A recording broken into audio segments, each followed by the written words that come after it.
10 दिन हो गया हमारी शॉप बंद पड़ी, यहाँ पे पता कैसे हमें गुजारा चला। चोरों ने वो डीएपी खरीदा, वो चोर सरेआम हमारे डीएपी असली डीएपी को नकली साबित करने में लगे हुए हैं। कैसे नकली माल है, नकली खाद है। जब हमने कहा जगदीप सिंह ओलख तो इतना बड़ा राजनीतिक फ्रॉड आदमी है, मैंने नहीं देखा जिंदगी में ऐसा आदमी। कह देना चाहिए था ना भाई, आर पार लड़ाई होगी कई दिन तक होगी और ऐसी तैसी होगी या होगी, मैं चुपचाप या कुछ भी बता देता। ये फर्जी लोग हैं, डब्बे से कभी भी किसी प्रकार की जांच नहीं हो सकती। तस्वीरें इस वक्त आपको करनाल से दिखाई जा रही है। आपको बता दें, हाल ही में जो किसान है वो खाद लेकर करनाल के जिला सचिवालय में पहुंचे थे और किसी घरोंडा की दुकान की नकली खाद की बात कर रहे थे कि नकली खाद बेच रहा है। जिस दुकानदार की वो बात कर रहे थे, आज वो दुकानदार जो है करनाल के जिला सचिवालय में पहुंचा है, तो इनसे भी जान लेते हैं कि क्या कुछ है पूरा मामला। तब तक के लिए वीडियो को शेयर जरूर करते रहिए। सर ये फर्जी लोग हैं, डब्बे से कभी भी किसी प्रकार की जांच नहीं हो सकती, लैब से ही केमिकल की जांच होती है, होनी चाहिए। अभी तो रिपोर्ट आ चुकी है सर, हमारी रिपोर्ट नहीं आई अभी नहीं आई। नहीं, हमारी सरकारी रिपोर्ट 5 लाख और 3 लाख किसने मांगे? सर 5 लाख पाली वीर के द्वारा मांगे गए। और जगदीप ओलख क्या बता देना? सर जगदीप ओलख उनका साथी है सर। सर मुझे तो, मैं आप लोग पत्रकार हो सर, मुझे उनके बीच में एक पत्रकार भी उनके शामिल लगता है। एक पत्रकार, अच्छा, एक भाई, एक उसका गुरलाल भाई और दूसरा एक नरपाल वीर, तीसरा जगदीप सिंह ओलख तो इतना बड़ा राजनीतिक फ्रॉड आदमी है, मैंने नहीं देखा जिंदगी में ऐसा आदमी जिसने अपने गुरु को लात मार दी। इसने पैसे पता नहीं टोल टैक्स पर खाए, रिफाइनरी पर खाए, आज मेरे से तो पूरे जोर लगा दिए न खाने के। मैं नहीं देता इसको पंजी भी। कितने दिन से? चाहे मेरी दुकान 10 दिन और न खुले। कितने दिन हो गए दुकान के आगे? सर ये 2-3 दिन से तक हमारी दुकान पे बैठे रहे, उसके बाद ताला लगा के अपना घर चले गए। चाबी ले गए? चाबी सर इन्हीं के पास ही है मेरे ख्याल। पुलिस ने कंप्लेंट की? क्या हुआ पुलिस? सर मैंने 28 तारीख को अपने चाचू जी और अपने पिताजी और जेपी भाई साहब और राहुल भाई, हम चारों पांचों ने मिलके ये कंप्लेंट की सर। ये मेरे पास रिकॉर्ड है। 28 तारीख को जिन मुनीमों ने चोरी करी, 28 तारीख को ये कंप्लेंट दर्ज करवाने के बावजूद भी आज तक उन मुनीमों द्वारा जो चोरी करके डीएपी बेचा गया, उन मुनीमों के खिलाफ कार्रवाई नहीं हुई। जिन चोरों ने वो डीएपी खरीदा, वो चोर सरेआम हमारे डीएपी असली डीएपी को नकली साबित करने में लगे हुए हैं।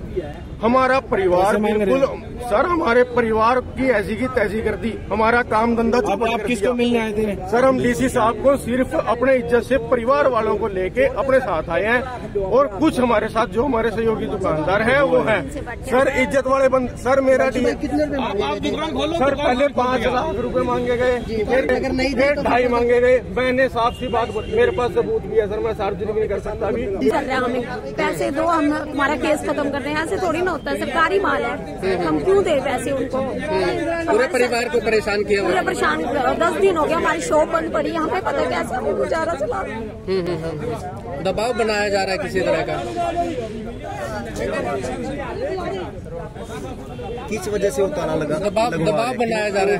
कैसे नकली माल है, नकली खाद है। जब हमने कहा कितने सालों से बेच रहे हैं? 12 सालों से, 13 सालों से हमारा काम पहले कभी किसी ने ऑब्जेक्शन नहीं किया? कभी किसी ने नहीं किया। तो ये क्यों कर रहे हैं? ये गुंडागर्दी कर रहे हैं, वो तो कुछ नहीं है। पैसे की डिमांड करी थी इन्होंने, 5 लाख डिमांड करी थी पैसों की।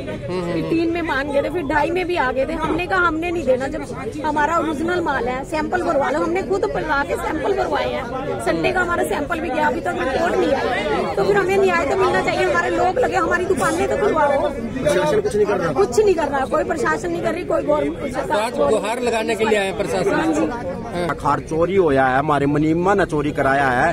वो खार के तहत एक मध्यस्थ मेरे पापा द्वारा 2.5 लाख रुपये मैं सेटलमेंट करने लग गया। इतने में उस मध्यस्थ का इस दौरा फोन आ गया, मैंने जान का ना व्हाट्सएप रिकॉर्डिंग कर ली। मैंने इस तक कहा भाई पैसे नहीं देने, सैंपल भरवा लिए कल ने। मैंने ओलख के पास लेकर गया, जगदीप के पास नजदीकी था। मैंने जगदीप ओलख तक सारी बात बताई। मैं कहा भाई नुन्नू बात है, इन ये दरखास्त दे का वो मुनीम की, ओनू बोलिया दरखास्त दिया हो मुनीमा की, और दूध का दूध, पानी का पानी करवा देंगे। और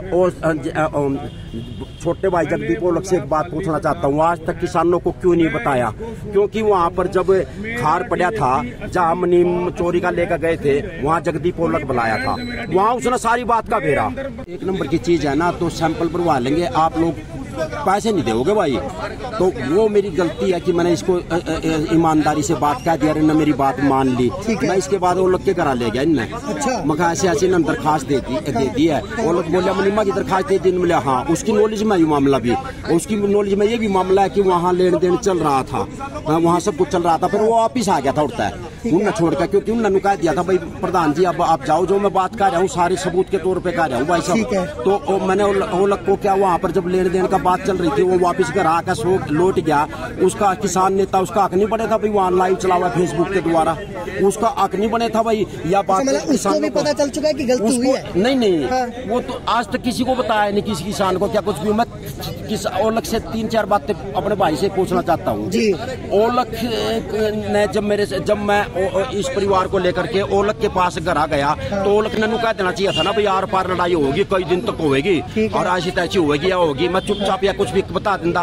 ओलख ने क्यों कहा भाई तू इनकी थाने में दरखास्त दुआ दे मनीमा की, और मनीमा की दरखास्त दे रखी ना, जमींदार की दरखास्त नहीं दे रखी। वो आंदोलन कर रहे हैं ना भाई, मेरी जमींदार की दरखास्त दे रखी। दूसरी बात फिर मेरे को दुख ये है कि उसने आज तक अपने किसानों को यह बात क्यों नहीं बताई। मैं सीख लिया बात करना मकाई न भाई मेरे तक गुमराह कराया। उसके घर आ गया, उसने उसकी मिलन से दरखास्त दुआई मनीमा की, मनीमा आज तक पकड़े नहीं गया। एक मनीम सारे को मामले का पर्दाफाश खोल देगा, पवन त्यागी या कैसी भी है। मेरी एंट्री इस तरह से होती है, जो इनका 28 दिन पहले मनीम लग गया था। अच्छा। समझ गया, उसने पड़ोस के मनीम के साथ बातचीत करके, पड़ोस के मनीम पर जमींदार का फोन आया था कट्टे चिया खाद के, पड़ोस के मनीम ने बकाया दिया विनोद सैनी ने, तो उन दिन में 10 कट्टे 11 कट्टे कोई नहीं मानता। लगातार उनके साथ बने हुए थे। अभी भी मैं अपने बुजुर्गों के साथ, अपने किसान भाइयों के साथ दिन रात रहूंगा। पर गलत कर रहे हैं अपने हिसाब से। मेरी बात सुनना, जब 2 तारीख को 2 दिन धरना चलिया, धरने में किसान ना या कुछ भी हो, इनके कारोबार पर ताला मार दिया। उसके बाद बात यह हुई थी भी सब अपने अपने घर बैठ जाओ। तो उसके बाद पब्लिसिटी करना, करनाल में आकर नारेबाजी करना, CTM को देना, उसको देना, फिर पैसे वाला मामला